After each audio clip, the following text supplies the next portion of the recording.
Cegah Corona, Kim Jong-un terapkan tembak di tempat pendatang Cina. Korea Utara mungkin satu-satunya negara yang menggunakan cara militer mencegah penyebaran virus corona. Terbaru diketahui bahwa otoritas Korut menerapkan tembak di tempat bagi pendatang dari Cina yang mencoba masuk ke negara Kim Jong-un itu. Melansir Reuters, di mana otoritas Cina memerintahkan warganya untuk menjauhi area perbatasan dengan Korut demi mencegah resiko ditembak oleh tentara Korut. Demikian keterangan dari warga setempat sebagaimana dipantau pada Kamis. Warga setempat mengatakan peringatan itu disampaikan lewat pemberitahuan tertulis yang disebar pada minggu ini. Himbauan tersebut menunjukkan keseriusan pemerintah Korut mencegah penyebaran virus. Cina dan Korut berbagi wilayah perbatasan sepanjang 1.400 km atau 880 mil. Pada musim dingin, sungai di sana kerap membeku sehingga memungkinkan warga untuk menyeberang perbatasan.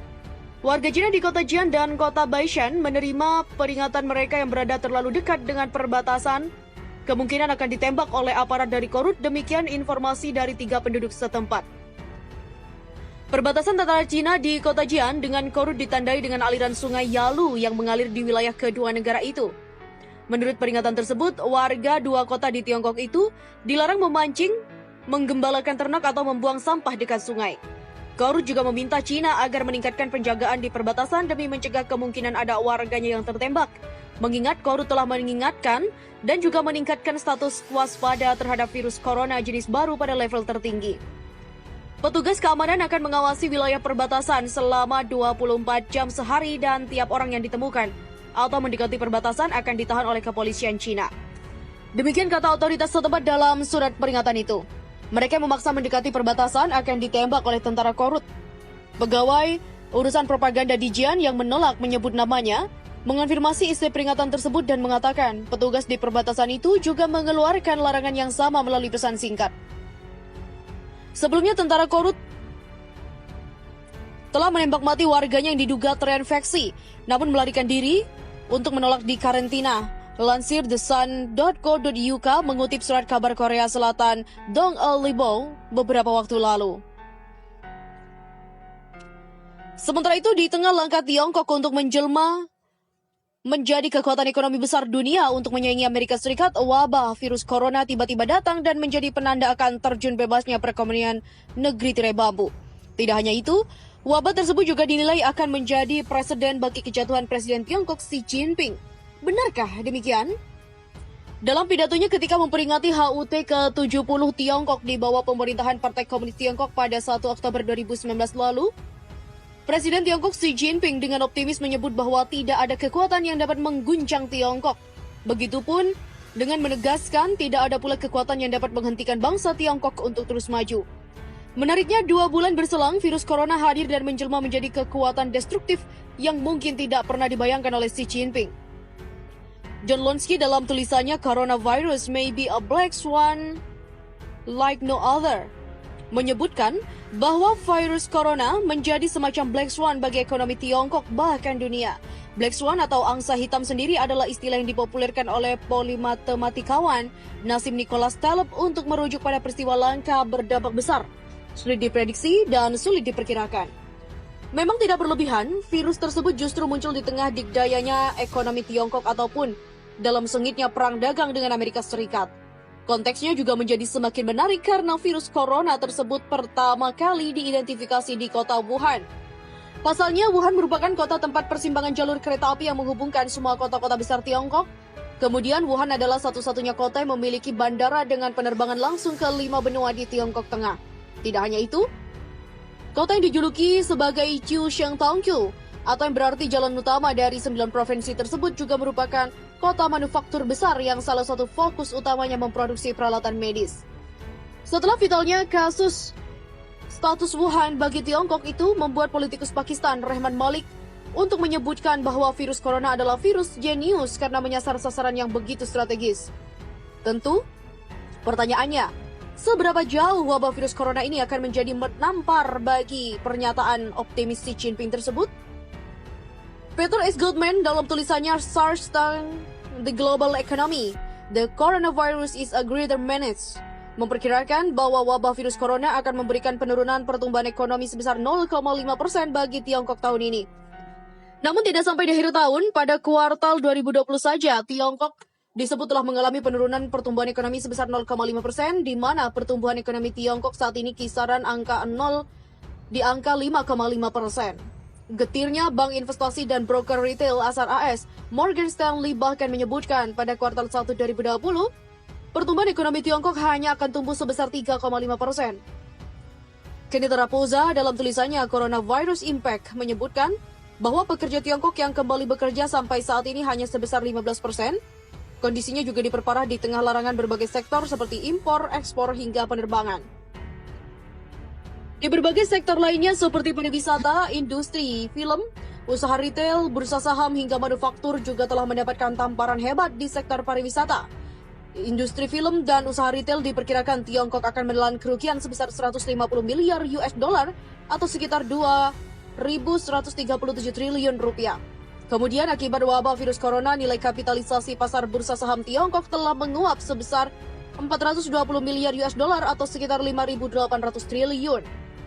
Di sektor manufaktur, Kenneth Raposa dalam tulisannya Coronavirus could be the end of China as a global manufacturing hub bahkan memprediksi bahwa status Tiongkok sebagai manufacturing hub, penyedia manufaktur global akan berakhir seiring dengan mewabahnya virus corona.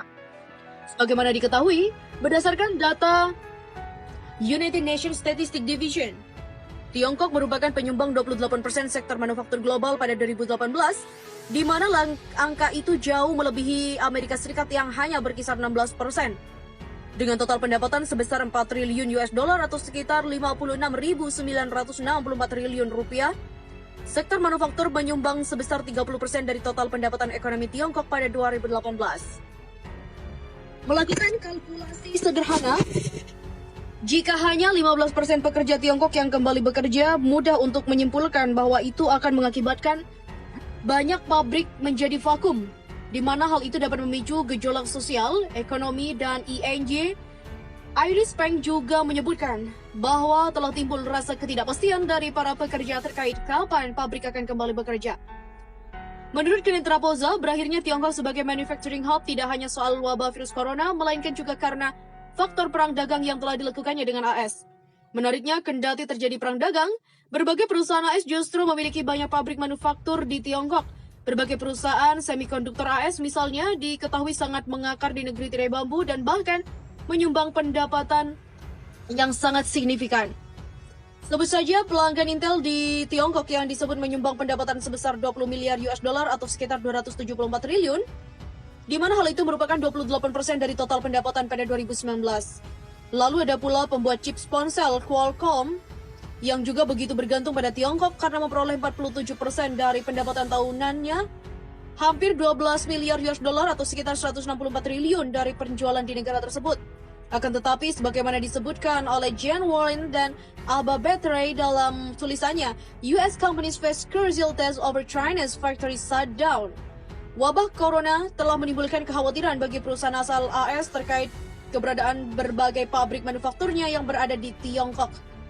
Dengan adanya kondisi yang tidak diketahuinya, kapan wabah virus corona akan berakhir, terdapat kemungkinan bahwa pabrik-pabrik asal Amerika Serikat tersebut akan dipindahkan. Terlebih lagi, berbagai pabrik asal AS memang sudah banyak yang tutup di Tiongkok saat ini. Merujuk pada hal tersebut, Kenneth Raposa memberikan suatu kesimpulan yang menarik, yaitu AS diprediksi akan meninggalkan Tiongkok sebagai mitra bisnis dan digantikan dengan Meksiko. Menurutnya, jika Presiden AS Donald Trump terpilih kembali, ia akan menjadi mimpi buruk bagi Tiongkok karena itu akan memuluskan proses penggantian tersebut. Jika demikian, besar dampak virus corona bagi ekonomi Tiongkok, lantas mungkinkah itu menjadi presiden akan terjadinya gejolak politik yang besar bagi Xi Jinping? Peneliti dari Eurasia Group, Alison Sherlock, menyebutkan bahwa Xi Jinping sebenarnya telah menyadari bahwa virus corona bukanlah sekedar persoalan krisis kesehatan publik semata, melainkan itu adalah tantangan politik terbesar yang harus dihadapinya sejak menjadi penguasa sejak 2012 lalu. Tidak hanya coronavirus, sebenarnya Xi Jinping juga telah menimbulkan gejolak politik tersendiri menyusul dengan dinobatkannya sosok yang mendapatkan gelar Ling Daung Hansin atau pemimpin inti tersebut menjadi presiden seumur hidup Tiongkok pada 2018 lalu. Selain itu, Xi Jinping juga dinilai telah menumpuk lawan politik karena caranya dalam membangun kekuatan politiknya justru dengan menyingkirkan satu persatu lawan politiknya. Atas adanya dugaan terdapat lawan politik Xi Jinping yang telah menaruh dendam padanya, mudah untuk menyimpulkan bahwa isu wabah virus corona ataupun demo besar Hong Kong beberapa waktu yang lalu juga dapat menjadi isu gorengan yang digunakan untuk mengikis kepercayaan publik terhadap Sekretaris Jenderal Partai Komunis Tiongkok tersebut. Tidak ketinggalan, besar pula kemungkinan AS akan terlibat dalam proses delegitimasi Xi Jinping, menimbang pada Komandan Angkatan Bersenjata Tiongkok tersebut adalah sosok yang menabuh genderang perang dagang dengan AS. Pada akhirnya, mungkin dapat disimpulkan, dengan berbagai variabel yang ada, mulai dari Tiongkok kemungkinan akan mengalami resesi ekonomi hingga penurunan kepercayaan publik. Dan itu dapat menjadi presiden bahwa Xi Jinping dapat kehilangan statusnya sebagai sosok yang paling berpengaruh di Tiongkok saat ini. Dan menarik untuk ditunggu kelanjutannya.